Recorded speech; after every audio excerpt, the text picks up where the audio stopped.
Hey, welcome to the Sixers Talk podcast, brought to you by Wilmington University, Wilmview Works, Danny Pommells, Noah Levick, and Ben Berry. So glad you could join us. And Jay-Z said it best, Noah, men lie, women lie, but numbers don't. And the numbers for Joel Embiid were off the meter yesterday as the Sixers beat the Orlando Magic. And it wasn't the way that they beat them necessarily. It was the virtuoso performance we got to enjoy for Joel hitting a 50-burger, a 50-piece McNugget in 27 minutes of play, which is ridiculous. Noah, I was enjoying it. I'm sure you were enjoying it a little more because you were closer to the action. When did you realize he had it going on? I think he scored the team's first 9 points, so that was a decent hint. Although, as we've talked about a lot, it's regular for him where he sets the tone. And yet again last night, like the first basket of the game, he seals Mo Bamba deep in the post and he scores an and one. So scores the first 9, scores 20 of the Sixers' first 22. I think at that point you figure you might be in for something historic. And then he got in a little bit of foul trouble late in the second quarter. So I thought maybe he'd get close to 50, but not quite get there, especially with the Sixers starting to pull away from the Magic in the third quarter. There was the question of just whether he'd get enough minutes to actually reach the milestone. But I think the play of the night, on an evening where there were many highlights, was the step back three at the end of the third quarter over Robin Lopez. Just a ridiculous shot that you expect a guard to hit, not to come out of a 7-footer. And that gave him 47 late in the third quarter. So if this was a game that was competitive down the wire, we could have been looking at 60-plus points easily. He was nearly flawless and is just so special. So I think, hopefully folks who saw the first quarter got the idea that it was worth tuning in for the rest of that game, because it sure was. Yeah, 20-point first quarter, 23-point second quarter. And, you kind of put things in perspective. The Sixers were down 10 at halftime and getting booed. And Joel even went to the locker room at one point. So it was a lot going on. And a 8-win Orlando Magic team, hanging in there with the 76ers, particularly because of Mo Bamba, who is 7 threes in the first half. And it's obvious him and Joel have like a personal back and forth going on. Joel posts on social media, Twitter and Instagram, about him getting the 50-piece McNugget, and then that, Mo Bamba kind of cooked them, even though he was obviously better than Mo. And then we'll get to, Joel Embiid's comments after the game. We'll touch on the Ben Simmons stuff as well. And it's funny, Noah, I really thought, Tuesday after we did the podcast, I'm like, man, there's only one game before we do the next pod. It probably won't be a lot to talk about. But suddenly the Simmons stuff comes out, Embiid goes ridiculously crazy. And I have some stats here that just really kind of put all this in perspective. Joel, this is from Elias, had 50 points and 12 rebounds in 27 minutes and 3 seconds, the fewest minutes played in a 50-point, 10-rebound game. He ended up with 12 rebounds in the shot clock era since 1954-55. From Paul Hudrick of Liberty Ballers, Joel Embiid scored 50 on just 23 shot attempts, just the 10th player ever to score 50 on 23 shots or less.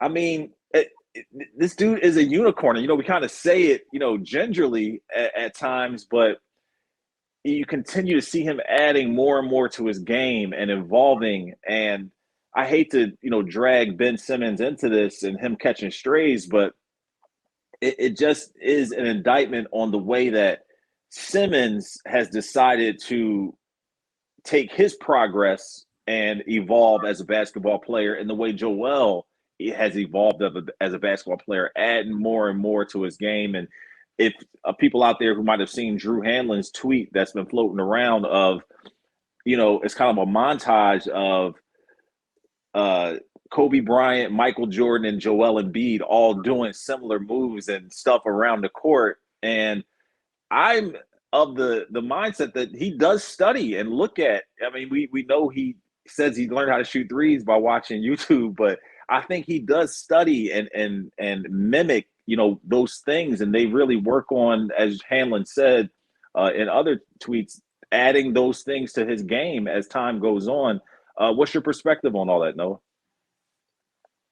I agree 100%. I think Embiid's a student of the game, and you remember growing up, he started playing basketball late, as a teenager, and he watched Hakeem Olajuwon over and over again. And for me, when I first saw him play in the NBA, I mean that's the person who immediately came to mind, as the movements and the fluidity and the footwork were all highly similar.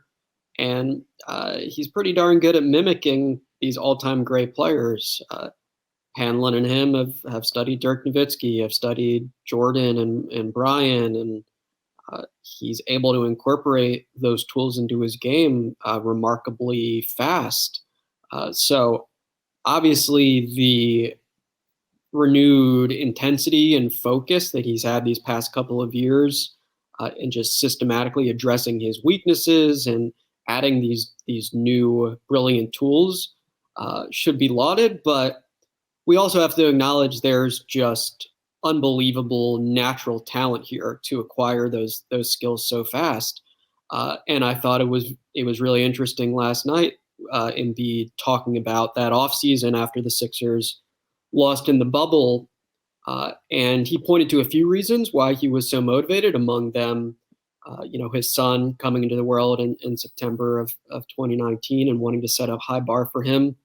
But he also noted, obviously he wanted to make the most of his talent, and essentially didn't feel he'd been doing that up until that point. And I think that's a fair enough assessment given the conditioning concerns and some of the many health issues he had up until that point in his career.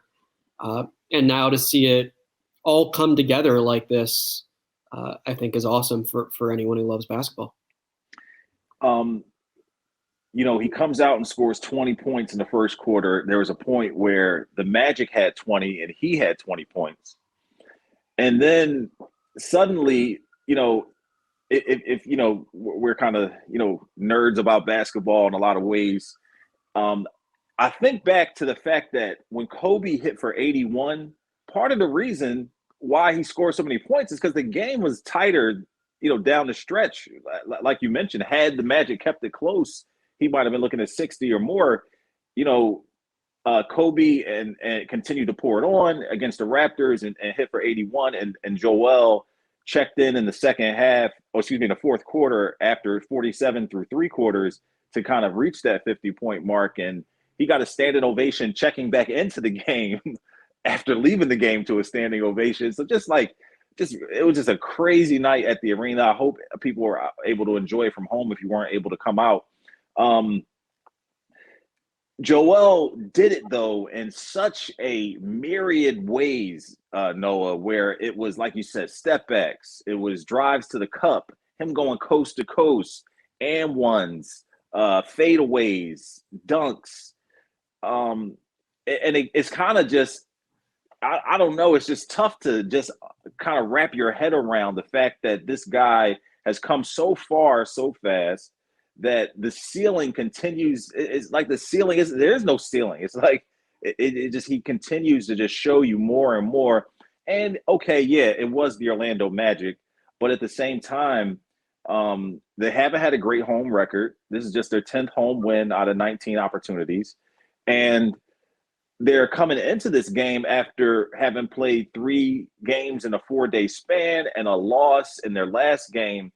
And it just was a timely moment for him to separate himself from the pack that, you may have other guys who you're looking at for MVP, but if I'm not in the conversation, there shouldn't be a conversation. And yeah, last night, Joker went for 49, 14, and 10, but he didn't get 49 in 27 minutes like Joel did.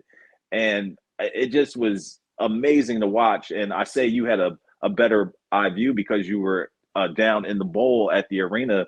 What was the atmosphere like, and what did you take in from all that? I think what struck me the most about the atmosphere was just the contrast from the last time he scored 50 points when there were no fans there. And I still remember, there's a scattering of Sixers employees throughout the lower bowl with their mask on. And obviously they're cheering as loud as they can when he hits that kind of fadeaway shot over two Chicago defenders late in the game. So this was normal in some ways. It was raucous. I mean, for me personally, it brought back some memories of when Allen Iverson scored his career high of 60 points, also against the Orlando Magic in 2005. Just those trips to the foul line and how much the crowd was hanging on his every move and watching the scoreboard and hoping to see that number tick up. And I agree with you also, like that moment when he checks back into the game, I think was an especially fun one. Just because, like, if you're a fan of that game and he leaves with 47 points through three quarters, you get to talk about how he's great and how he's an MVP candidate and a future Hall of Famer, and you were lucky to be there. But when he checks back in, you're thinking, oh, wow, I get to say I was potentially at the game where he got the career high. Unfortunately, he missed the second free throw, so he ended on a neat 50 instead of 51. But obviously nothing to complain about for anyone who was there. The live sports experience is, of course, something that we all missed in the early stages of the NBA, being back during COVID. And Embiid, was glad to have fans there, but also was pretty straightforward in saying, like, he's focused on the task in hand these days and controlling what he can control. And it seems like whatever the circumstances are, he's going to play at an incredibly high level. And sure, last night it was 50, but he's been incredibly, incredibly consistent. I mean, this is the 15th straight game he's led the Sixers in scoring. And he just, regularly puts up 30 without much apparent difficulty these days. The one thing I think he's missing in this MVP campaign is that matchup with these other marquee big men.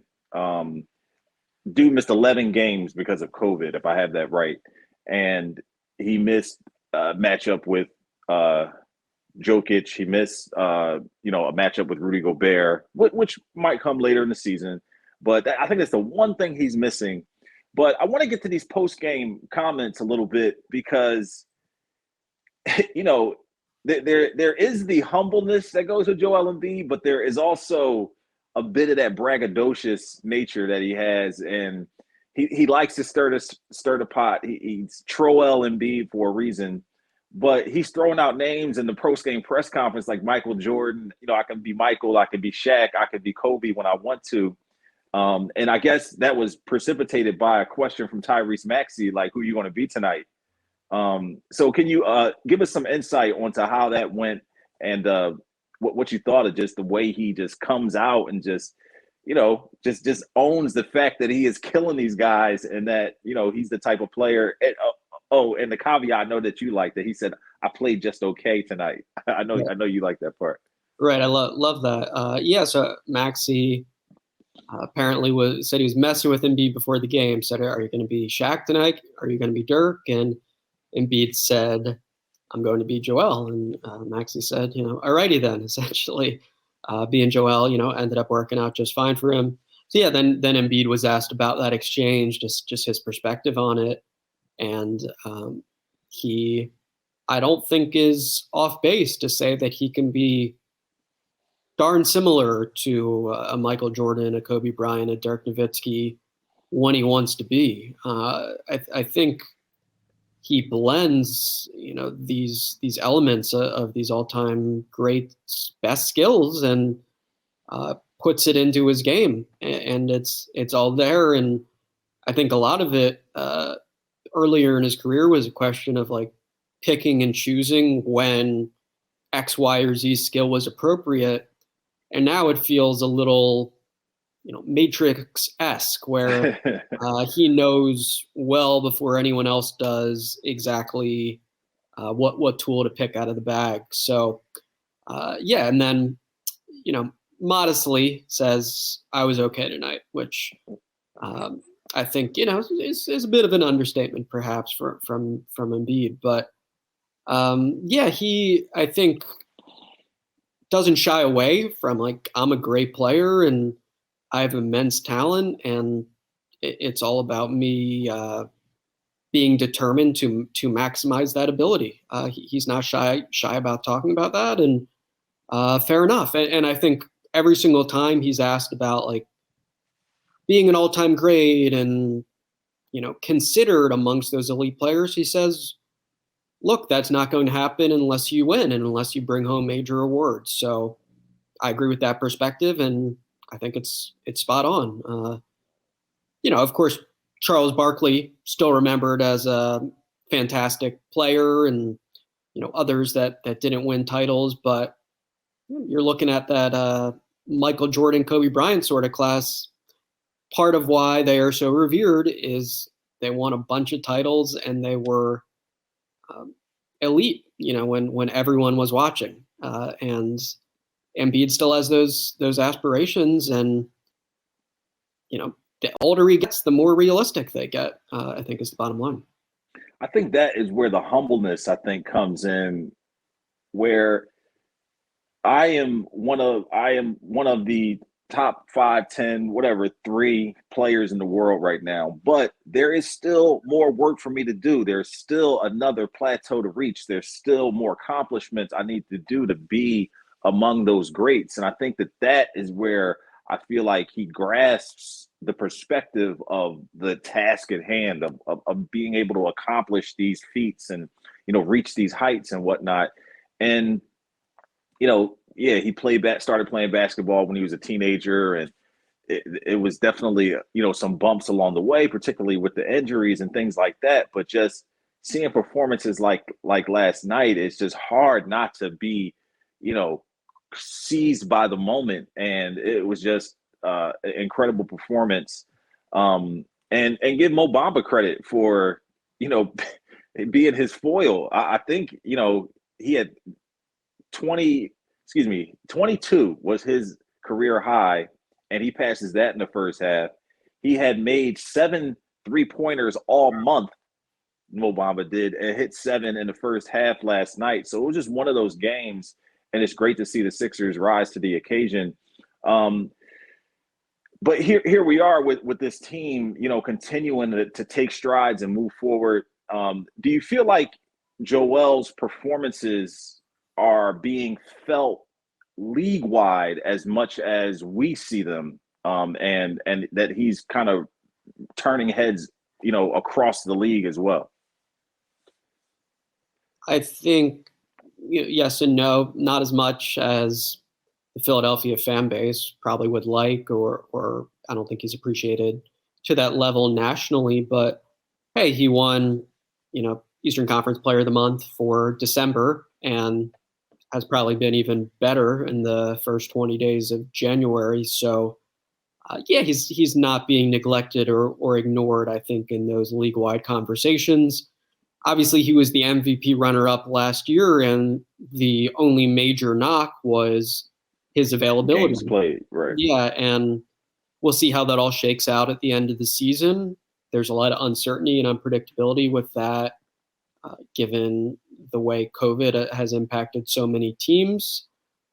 I think there's a decent shot that the number of games he plays will be comparable to other elite players, and therefore he has a better chance at winning MVP this year than last year. I think if you just look at his skill level and his performances, he has been better than last season when he was the MVP runner-up. And I think the recognition of that absolutely is growing. But hey, it might take folks a little time to catch on. We shall see what the national conversation looks like in a month or two.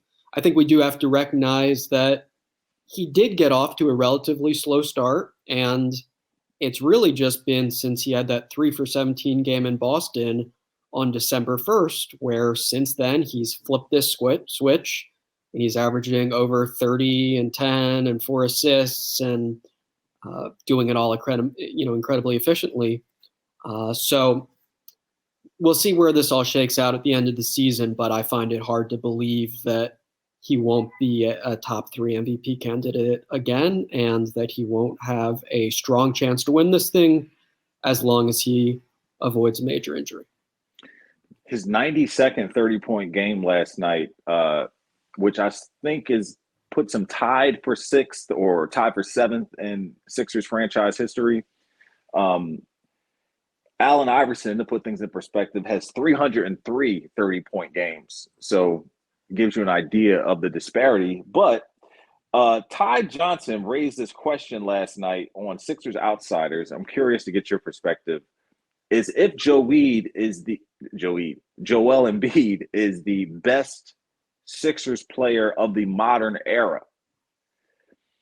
And that kind of caught me off guard because obviously part of my love and your love for the game stems from growing up and witnessing Allen Iverson do his thing with the 76ers and the heart and intensity he played with.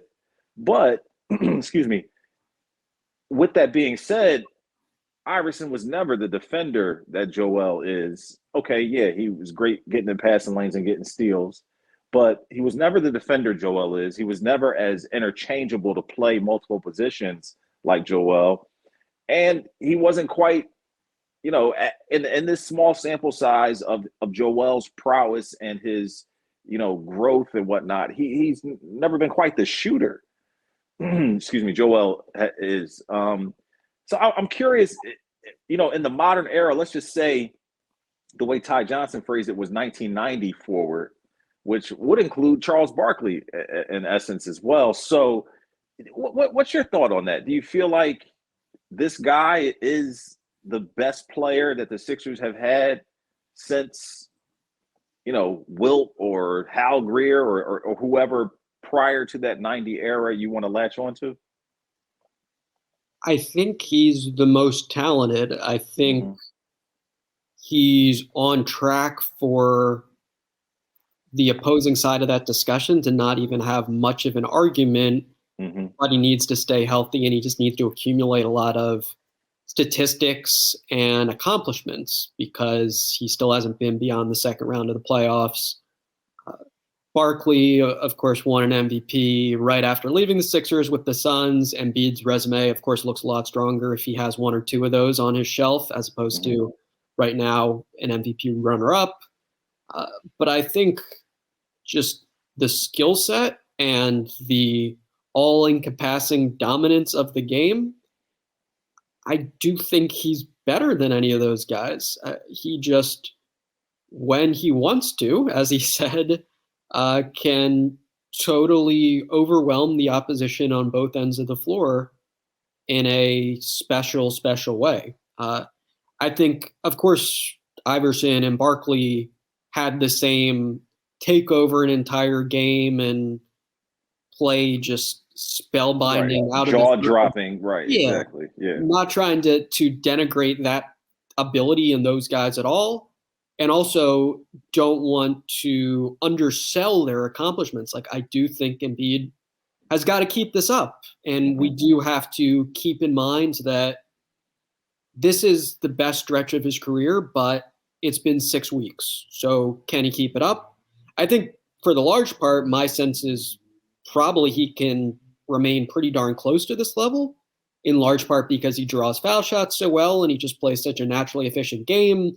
And he's not relying on his scoring to be impactful because he's such a great defender. But hey, got to keep this up to some extent. Got to go far in the playoffs, maybe even win a championship. He does those things, I think we're not even having much of a debate. So his trajectory is incredible to think about right now, but as of now, he's still on track. I think he's got work to do to get there. I think it's just, Philadelphia sports fans, as I've said in previous podcasts, have asked for a player of his ilk for quite a long time. And he's also just doing things that we have not seen, just things that you just don't expect, just things that, you can continue to see him grow and mature in front of your eyes as a basketball player. And I do want to get your thoughts on, something I said earlier about the indictment on Simmons a bit, to see a player who's of similar age. Of course, Embiid is older, but in the way he continues to grow and learn and add things to his game, and which is what so many people want of Ben Simmons, to add more to his game. But I think that is the bit, though. Isn't that the bit of the greats, of the great players, is that they continue to evolve as a basketball player and grow? And, not to just throw Michael Jordan out there, but I will. After Michael Jordan was getting beat up by the Detroit Pistons, he got in the weight room and got on a regimen and continued to grow and strengthen himself in order to get past that thing that was holding him back from the heights he wanted to reach. And on the flip side, Ben Simmons, with the pleading from Brett Brown and obviously the fan base and asking him to add the jumper to his game and, improving his free throw shooting and things like that, it just doesn't quite seem to click in the same way. So as I'm saying this, I guess that is the difference between great players and superstars, where, yeah, you can be an all-star and have all of these, majestic skills, but if you want to be a superstar, there is another level that you have to reach. I just wanted to get some of your thoughts on that.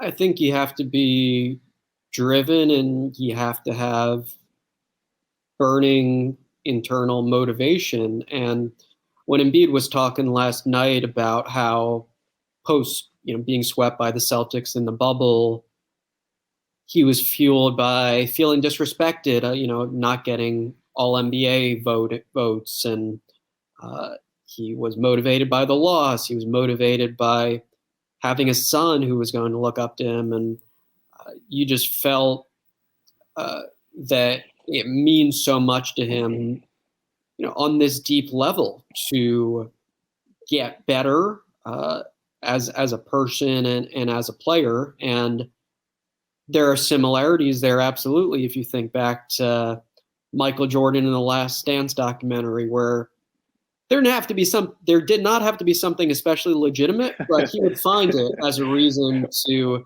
just go out and slit the other person's throat, and I think for Embiid, sure, he's driven by rivalries, and we've seen the trash talk in the past with guys like a Drummond or a Hassan Whiteside, and I'm sure he'd love to play in like a super physical era that was more rivalry based. And, back in the 80s or whatever, Sixers Celtics, if he had some foe to go up against. I honestly don't think there are many natural rivals in the game today. And, of course, Jokic is in the Western Conference and everything. But I think with Embiid, yeah, he just wants to be great so badly. And that's a huge part of it. And as I said before, you can't discount just the natural ability to translate the work into results. And it's not the case for some people. Some people enter the NBA with tons of natural ability, but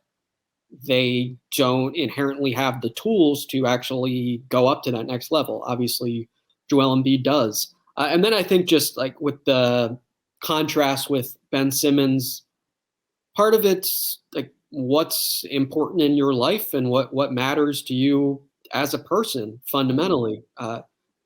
I think with Embiid, like we've heard him say a bunch, he doesn't do much outside of basketball and hang out with his family. Like he's a pretty simple guy who loves his job and doesn't have much else going on in his world.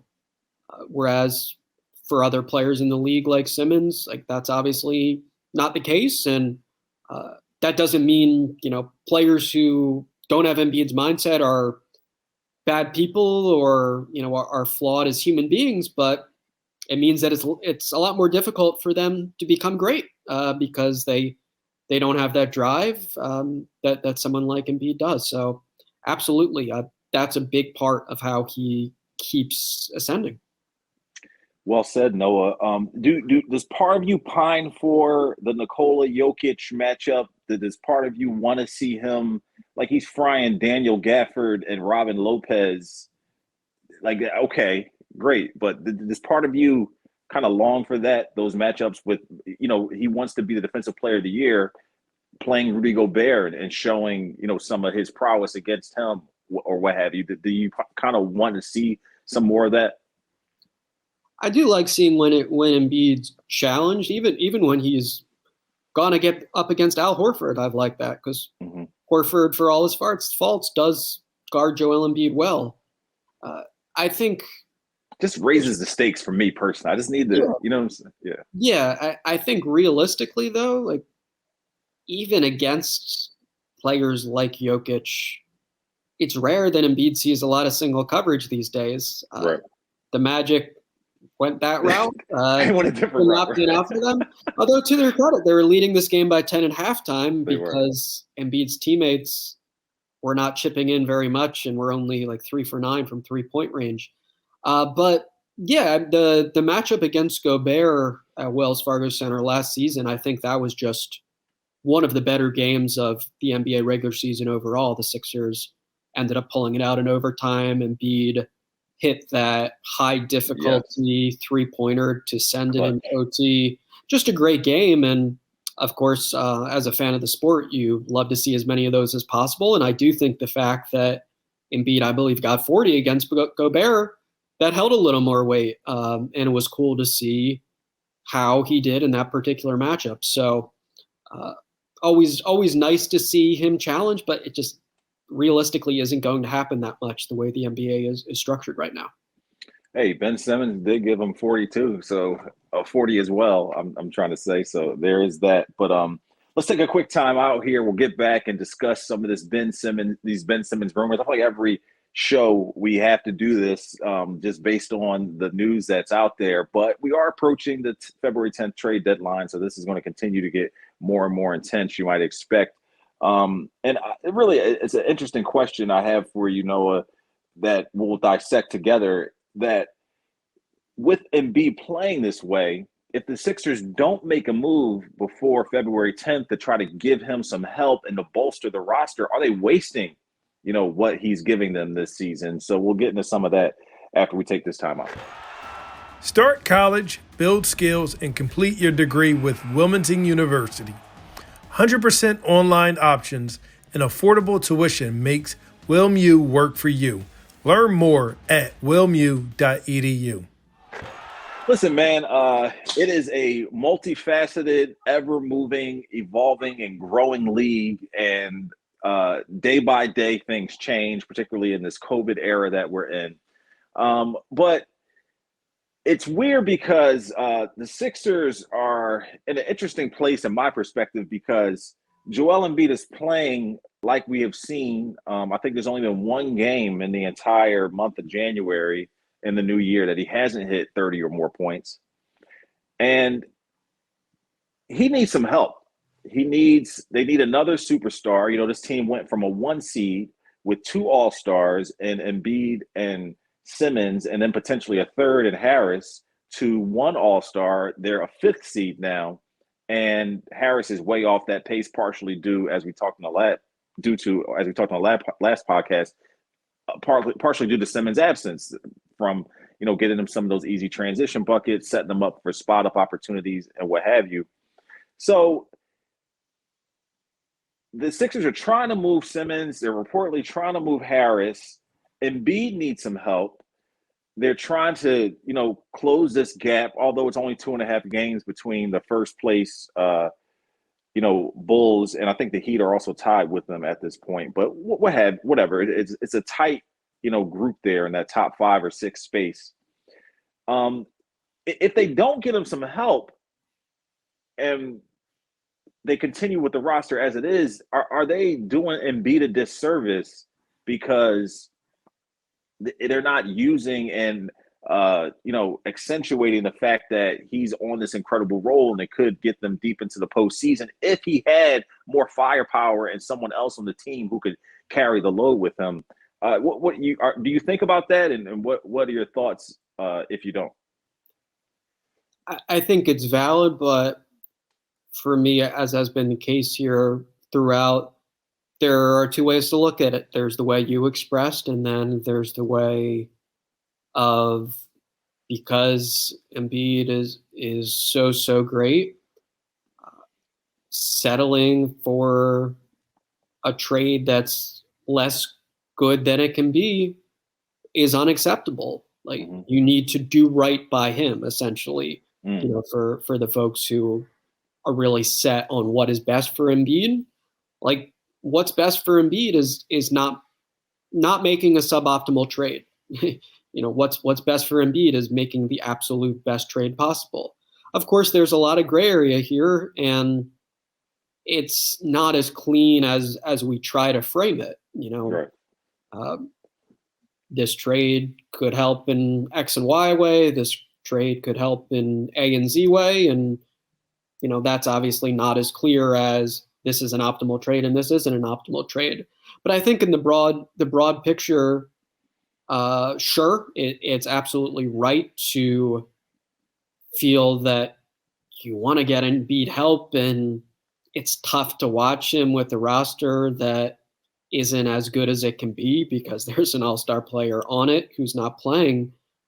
But on the other hand, the big picture of needing to make a strong trade, just doesn't suddenly disappear because Embiid is a tremendous player. And I don't think it's a bad argument to say it enhances that point of view even a little bit more. So complicated stuff. A lot of it depends on your perspective, but for me, I don't think Embiid scoring 50 or Embiid having this magnificent stretch where he's scoring 30 every night changes a ton in terms of the overriding priority here is to make the best trade for your team. The best trade for your team is one that helps Joel Embiid win games. So we shall see how it all pans out, but that's still how I think it makes sense to look at it. I like the parallel you're drawing between what's best for Embiid is what's best for the team. And with that said, let's talk about some of these scenarios that have been out there and reported. Lesser of which I would say would be the Pistons scenario of Jeremy Grant, Sadiq Bey, a couple of first-round picks for Simmons and what was it, Tobias Harris or Matisse Thybulle or whoever was included in that scenario. But I think the Kings trade is probably the thing that turned a lot of people's heads and kind of polarized some people on being on one side or the other. But the Kings trade that was supposedly on the table was Harrison Barnes, Tyrese Halliburton, and 2 first-round picks, and maybe a third Kings player for Simmons, Tobias Harris, and Matisse Thybulle. Do you think that – Buddy Hield was the other player. Do you think that pushes the Sixers closer to their destination? And do you think that is the value that you would look for? Are you surprised they didn't pull the trigger on that? Yeah, I think that's probably not quite good enough. I think it's compelling, but Thybulle being in that deal, it matters. This team thinks incredibly, incredibly highly of its young players, as is the case for most teams around the league, but they have good reason to believe in Matisse Thybulle and good reason to believe in Tyrese Maxey. And I understand being very, very reluctant to include either of those guys in a trade. But yeah, as we've discussed before, both Halliburton and Fox are intriguing players. I saw yesterday there are a bunch, depending on how you look at it, conflicting reports about how exactly the Kings are thinking about all of this. I saw from The Athletic, the Kings want to build around Halliburton. Fox and Halliburton, yeah. We'll see if that actually comes to fruition, and both those guys are still on the roster after February 10th. But from the Sixers' perspective, as far as like constructing a team that can best, give Embiid a chance of winning championships, I think you really like the idea of having Tyrese Maxey and Matisse Thybulle on your roster. I don't think there are any players in the league like Matisse Thybulle, and I know he's flawed offensively, and it's tough to have him sharing the floor with Embiid because of the way opponents double team off him, but especially with it not seeming likely that Ben Simmons plays for the Sixers again, he's so valuable. And let's face it, like the Sixers, even with Thybulle on their roster, have been a significantly worse defensive team this year. So you lose Matisse Thybulle in the kind of hypothetical trade you proposed, and you're asking Joel Embiid to almost single-handedly carry this defense. And I don't think that's something you would like to do, especially given the fact that in any world, Embiid is going to be the guy carrying your offense in the playoffs. So, the big takeaway for me there is my sense is the Sixers would really not want to give up Tyrese Maxey or Matisse Thybulle, and I think I'm on the same page there. I think both those players should be highly, highly valued.